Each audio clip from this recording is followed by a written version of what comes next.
राधे राधे भाइयों, कैसे हैं आप लोग। उम्मीद करते हैं बहुत अच्छे होंगे। तो आज बिना बकवास किए हुए सीधा चलते हैं कहाँ, रीजनिंग वाले दुनिया में। चलें, आइए तो चलते हैं रीजनिंग वाले दुनिया में। जाने के लिए तैयार है, रेडी है? तो yes sir, I am ready to fight. किससे?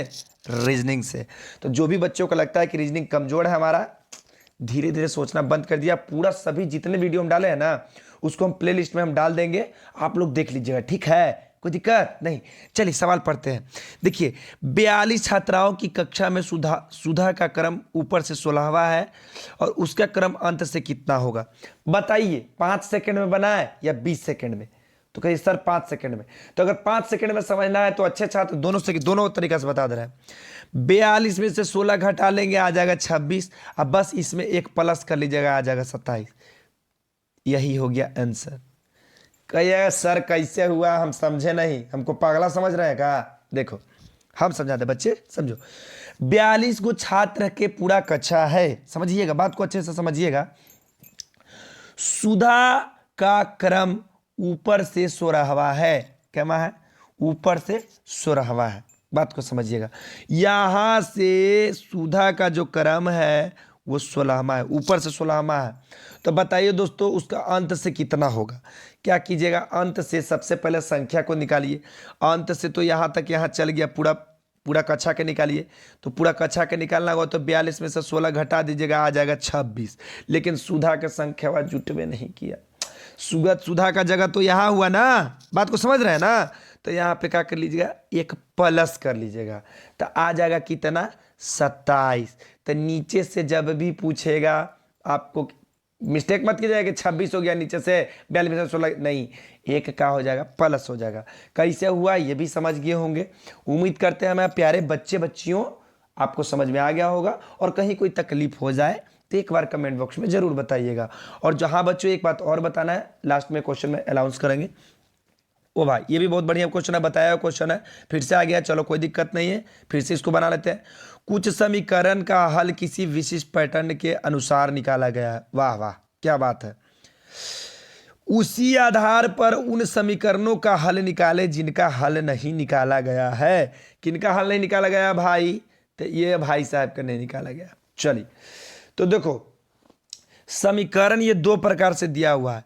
ये दो प्रकार से, यानी कि पहला जिस प्रकार से दिया हुआ है उसी प्रकार से दूसरा है, और उसी दूसरा के प्रकार से तीसरा है। यानी कि ये दोनों प्रकार जिस प्रकार से संबंधित है उसी प्रकार से तीसरा भी होगा। चलिए अब समझिएगा। 7 स्टार 4 स्टार 3 को 4 3 7 लिखा है, कैसे? तो अच्छे स्टूडेंट को तो आंसर लग गया होगा, और शायद उनको बकवास भी लग रहा है, तो वीडियो समझ जाइए, क्योंकि कमजोर छात्र भी आते हैं बच्चे, इसीलिए, ठीक है? तो देखिए दोस्तों, इसको कैसे लिखा, बस इसी को उलट पलट कर दिया। कैसे? फर्स्ट वाला के लास्ट में, सेकंड वाला के फर्स्ट में, और थर्ड वाला के सेकंड में।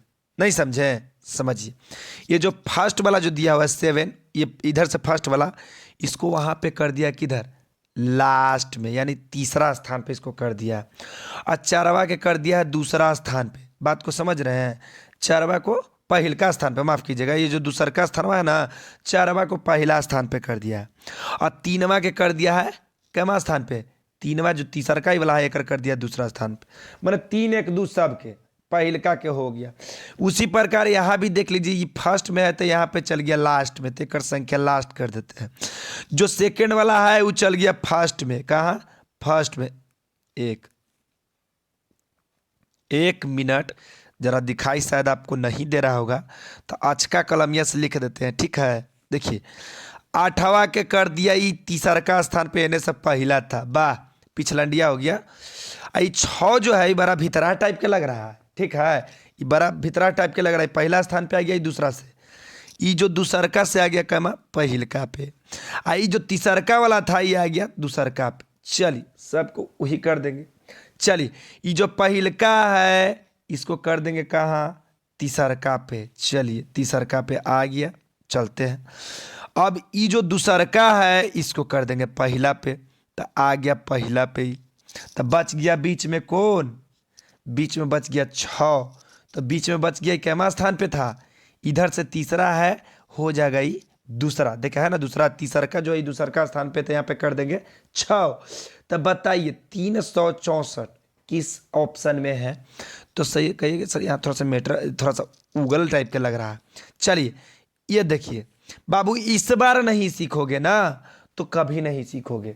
तो ऑप्शन नंबर 2 आपका क्या हो जाएगा? बिल्कुल राइट हो जाएगा दोस्तों। और कह रहे हैं ना, कहावत तो कैसे तो है जी, हम भुला गए। चलिए आगे बढ़ते हैं। चलिए क्वेश्चन पढ़ते हैं, बड़ा ध्यान से पढ़िएगा, बकवास नहीं। वीडियो ज़्यादा लंबा हो जाता है, हमको वीडियो ज़्यादा लंबा नहीं करना है, हमको कम समय में ज़्यादा क्वेश्चन बनाना है। यही हमको सबसे पहला ड्यूटी है, और ये ड्यूटी हम आप लोग को एकदम पूरे निष्ठा से निभाएंगे दोस्तों। देखिए कहता है क्वेश्चन, देखिए बहुत मोस्ट इंपोर्टेंट क्वेश्चन है, हमेशा से पूछा जाता है, और अधिकतर विद्यार्थी इसको छोड़ के आगे बढ़ जाते हैं। समझ में आ गया? तो आज के बाद नहीं छोड़िएगा। देखिए कैसे, दिए गए विकल्पों में से संख्या का वह समूह ज्ञात कीजिए जो नीचे दिए गए समूह से बिल्कुल अलग है। ये जो 4 गो समूह दिया है ना बाबू, ये 4 गो में से 3 गो बिल्कुल सेम तरीका से है। देखो दिया गया समूह है, इसके एकदम इसके तरह से होगा, लेकिन इसको ही तीनों आपस में आके संबंधित कैसे, उसी प्रकार से 3 संबंधित है। लेकिन एक चौथा जो है ना क्रम है, एगो चोर है, 3 गो अफसर है, लेकिन एगो चोर है। समझ रहे बात को? समझे? 3 गो SSC GD वाला हवा आए, एगो हवा कन है, ये फेंकू चंद हवा, एगो फेंकू चंद। ठीक है, बढ़िए समझिए, बकवास नहीं, थोड़ा सा जरूरी है। तो आखिर 3 और 7 और 100 आखिर आपस में कैसे संबंधित है? तो जरा सा हम अपने हिसाब से कह ले, जरा दिमाग लगा दे कि सर अगर 3 और 7 को आपस में अगर हम जोड़ लें तो कितना होता है? 10। और यही 10 का जब हम स्क्वायर कर लेंगे तो कितना आ जाता है? 100। चलिए देखते हैं इस प्रकार से कितने डिजिट हैं। हमको ऐसा 3 गो आना चाहिए और एगो गलत है, वही गलत को ढूंढना है। चलिए शुरू करते हैं। 11 और 12 को जोड़ेंगे तो कितना होती बाबू? 23। चलिए अब 23 का स्क्वायर कीजिएगा तो कितना आता है? 529। ला देले हवा 365। क्या दिया हुआ है? 365, यानी कि पहल का नियरी नहीं मिला। चलिए आगे बढ़िए, जरा सा हम लोग आगे बढ़ते हैं प्यारे बच्चों। क्या कहता है? अब जोड़िए 13 और 17 को जोड़िए। 13 17 कितना हो भाई बाबू? 30 हो भाई ना हो। और 30 का जब स्क्वायर कर दीजिएगा तो आ जाएगा 900। बिल्कुल राइट, एकदम एक नियर है सर जी। चलिए 1 और 2 को जोड़िएगा, आ जाएगा 3, और 3 का स्क्वायर कर लीजिएगा, आ जाएगा 9। 2 को बिल्कुल सही सही मिल गया एकदम। तीसरा 7 और 6 जोड़ेंगे तो आ जाएगा 13, और 13 के स्क्वायर करेंगे तो आ जाएगा 168।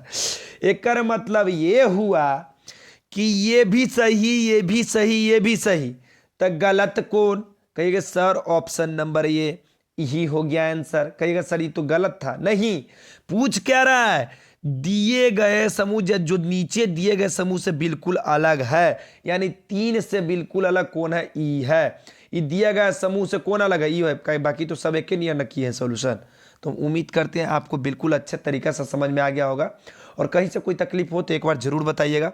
और जो भी बच्चे हिंदी पढ़ना चाहते हैं, तो मेरे पास तो डिजिटल बोर्ड है नहीं, अगर आप पढ़ना चाहते हैं तो व्हाइट बोर्ड पे हम पढ़ा सकते हैं आपको, और साइड में आपका एडिट किया हुआ क्वेश्चंस आ जाएंगे, उसमें भी मैं 20 में 20 की तैयारी करने की गारंटी लेता हूं दोस्तों। चूंकि आपके साथ हमारी भी तैयारी अच्छी हो जाएगी, तो जल्दी से कमेंट बॉक्स में बता दीजिएगा कि हाँ सर आइए बोर्ड पे। ठीक है, चलिए आगे बढ़ते हैं। देखिए अक्षर श्रृंखला से क्वेश्चन कमेंट में आया था कि सर ये 3-4 प्रकार के होते हैं। बिल्कुल सही कह रहे हैं बच्चे, तो 3-4 प्रकार से आते हैं, तो आपको पेशेंस रखना होगा।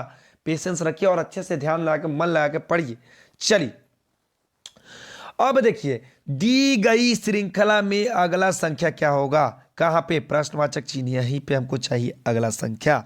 तो सबसे पहले यहां पर ध्यान से देंगे, जब भी ऐसा संख्या पूछेगा, पहले छोटा, फिर उससे बड़ा, फिर उससे और बड़ा, फिर उससे और बड़ा, तो पहले संख्या का अंतर निकालेंगे। कैसे? 7 से 8 कितना बड़ा है? 1 का अंतर है। 8 से 16 कितने का अंतर है बाबू? कहिएगा सर 8 का। 8 16 से 43 कितने का है? कहिएगा सर 27 का। कोई दिक्कत? चलिए अब समझिएगा जरा सा, समझ रहे हैं ना कैसे किया है? 8 में 8 जोड़े तो आ गया 16, 27 में 16 जोड़े तो आ गया 43, और वो भी जो अगला अंक आएगा उसी में 43 से जोड़ देंगे, आ जाएगा आपका आंसर। कहिए कैसे? अगर जो हम कह ले 1 का क्यूब हम कर ले तो आ जाता है 1। कोई दिक्कत? कहिएगा नो सर। अगर हम 8 को कह ले कि होता है 2 का क्यूब तो कितना आता है 8। बिल्कुल सही सर। अगर जो हम 27 को कह ले कि ये होता है 3 का क्यूब, क्या होता है 3 का क्यूब, हो गया 27। तो श्रृंखला कैसे चल रहा है 1 2 3, तो अगला क्या होगा, अगला होगा 4 का क्यूब, क्या हो जाएगा 4 का क्यूब। तो 4 का क्यूब कितना होगा दोस्तों, 4 चौके 16 यानी 4 गुने 4 गुने 4, 4 चौके 16, 16 चौके 64, और यही 64वां जो है ना ये 43वां में क्या हो जाएगा, जुट जाएगा, क्योंकि सबको जोड़ के हम अंतर निकाले हैं ना। तो 43 में अगर हम 64 जोड़ते हैं कितना आता है बाबू, 4 3 7 6 4 10 107। देखिए तो किस ऑप्शन में है, जरा प्यार से बताइएगा कि सर ऑप्शन नंबर बी में आपका बिल्कुल सही हो जाता है। दोस्तों आप लोग के लिए बहुत मेहनत करते हैं, ठीक है। अगर वीडियो अच्छा लगता है ना तो लाइक सब्सक्राइब और शेयर जरूर कर दीजिए। और आप लोग की अगर कृपा ऐसे बना रहा मेरे ऊपर तो जल्द ही हम लोग डिजिटल बोर्ड भी ले लेंगे, ठीक है। चलिए आगे बढ़ते हैं और जल्द से जल्द 2 के करवाइए, ठीक है। आइए ये देखिए मोस्ट इंपोर्टेंट क्वेश्चन है, क्या है मोस्ट इंपोर्टेंट क्वेश्चन, और इसको आज के बाद आप लोग ऐसे समझा देंगे ना कि कभी भूलिएगा नहीं। देखिए कैसे कहता है, यदि 15 अगस्त 2006 को मंगलवार था तो बताइए 15 अगस्त 2007 को कौन सा दिन होगा। देखिए साल, पूरे साल का पूछ रहा है, और पूरे साल में कितना दिन होता है दोस्तों, सब कहते हैं 365 दिन, लेकिन 366 दिन भी होता है, 366 दिन भी होता है। कहीं कैसे सर, कैसे, चूंकि लीप ईयर होता है, यानी फरवरी माह जो होता है एक दिन बढ़ जाता है। इसको शॉर्टकट कविता में बोल देंगे, 30 दिन का माह सितंबर, अप्रैल, जून और नवंबर, ये 4 जो होता है ना ये 30 दिन का होता है। 28 दिन का फरवरी मानो, क्या 28 दिन का फरवरी, और बाकी सबको 31 मानो। फरवरी 28 दिन का, और अप्रैल जून नवंबर और सितंबर हो गया 30 दिन का। और क्या कहता है, लीप ईयर जब आ जाता है तो फरवरी जो है 28 से क्या हो जाता है, 29 दिन का हो जाता है। तो उम्मीद करते हैं यह कविता आपको समझ में आ गया होगा। 30 दिन का माह सितंबर, अप्रैल, जून और नवंबर, 28 दिन का फरवरी मानो, बाकी सबको 31 मानो। लीप ईयर जब आता है फरवरी एक दिन बढ़ जाता है। चलिए उम्मीद करते हैं आपको समझ में आ गया होगा। चलिए आगे बढ़ते हैं। अधिकतर ये सब बच्चा में रटावल जाता है जी नर्सरी क्लास में, ठीक है। जब बताइए कि सर आखिर लीप ईयर को हम पहचानेंगे कैसे, तो जब भी पहचानना होगा लीप ईयर को तो ये जो साल 2006 जो फर्स्ट वाला दिया हुआ है उसको हम क्या कर लेंगे, 4 से भागे कर लेंगे। अगर ये 4 से पूर्णतः विभाजित हो जाता है तो समझ लीजिए कि क्या होगा, लीप ईयर। पूरे ये पूरा साल क्या है, लीप ईयर का, यानी कि फरवरी जो है 29 दिन का है, समझ रहे हैं। तो बताइए 4 से क्या ये 2006 कटेगा, कहिए नो सर, 50 चौके 200, बाकी 4 से 6 कटता ही नहीं। चलिए दूसरा एक साल देखते हैं, ये वाला 2007 काट के देखते हैं। 2007 भी कहिएगा सर 4 से नहीं कटेगा, यानी कि ये जो वर्ष है ये कितने दिन का वर्ष है दोस्तों, बात समझिएगा, ये कितने दिन का वर्ष है, 365 दिन का। ये भी बता देंगे कि 366 दिन वाला भी बताएंगे, टेंशन मत लीजिए। और इसी को हम सप्ताह से भाग दे देते हैं, क्या कर देते हैं, सप्ताह से। 7 पंजे 35, ये हो गया 1, ऊपर सूत्रा 5, 7 दूनी 14, 5 में से 4 गया 1। अब कहेंगे कि सर अब बताइए, ये हो गया सप्ताह, 52 सप्ताह एक दिन, कितना, 52 सप्ताह एक दिन। तो यही जो शेषवा आया ना ये मंगलवारवा जुट जाएगा, एकरा में कुछ हो जाएगा, जुट जाएगा। तब मंगल में एक जोड़ देंगे तो कितना आ गया बाबू, कह दीजिएगा सर बुध आ गया। बुध कौन सा ऑप्शन में है, ऑप्शन नंबर बी में आपका बिल्कुल राइट आंसर है। अब कहिएगा सर लीप ईयर वाला जब बताइए, अगर जो कह ले कि अगर जो यहां 2006 के जगह 2007 रहता, क्या होता, 2007 रहता, और 2007 के जगह 2008 रहता, तो बताइए 2008 तो पूरे पूरे कट जाता है, 50 चौके 200 कट गया, 5 चौके 20, 500 जाए, यानी पूरे पूरे कट गया।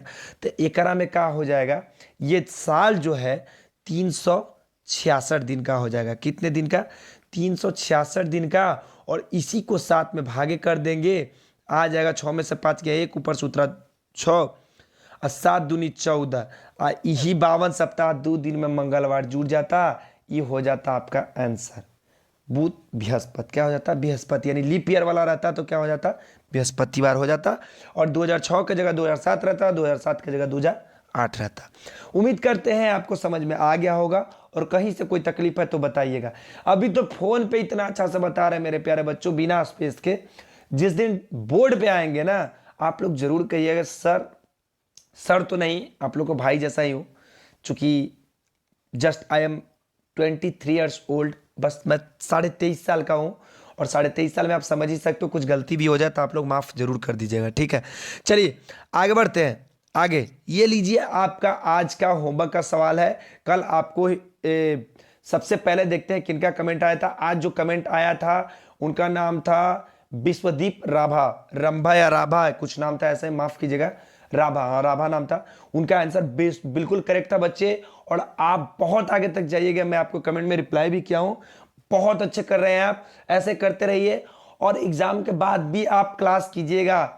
ये जरूर नहीं कि SSC GD का एग्जाम हो गया तो क्लास नहीं करना है, बिल्कुल करना है। आपको मैथ और रीजनिंग में इतिहास रचना है, ठीक है। आप ही को नहीं, सारे स्टूडेंट को कहते हैं। चलिए तो आज के लिए इतना ही प्यारे बच्चों, कल हम लोग फिर मिलेंगे नए एपिसोड मैथ में। कल हो सकता है मैं कल मेंसुरेशन बताऊंगा, क्षेत्रमिति से क्वेश्चन लेकर बताऊंगा कुछ, और कुछ नावधारा से क्वेश्चन लेकर बताऊंगा। और आप लोग कमेंट बॉक्स में बताइए क्या मैं कल 10 क्वेश्चन लेकर आऊं, ठीक है। तो लिख देना yes sir 10 question, yes sir 10 question, कम से कम 10 बच्चों का कमेंट आना चाहिए। तो आज के लिए इतना ही, राधे राधे, जय हिंद,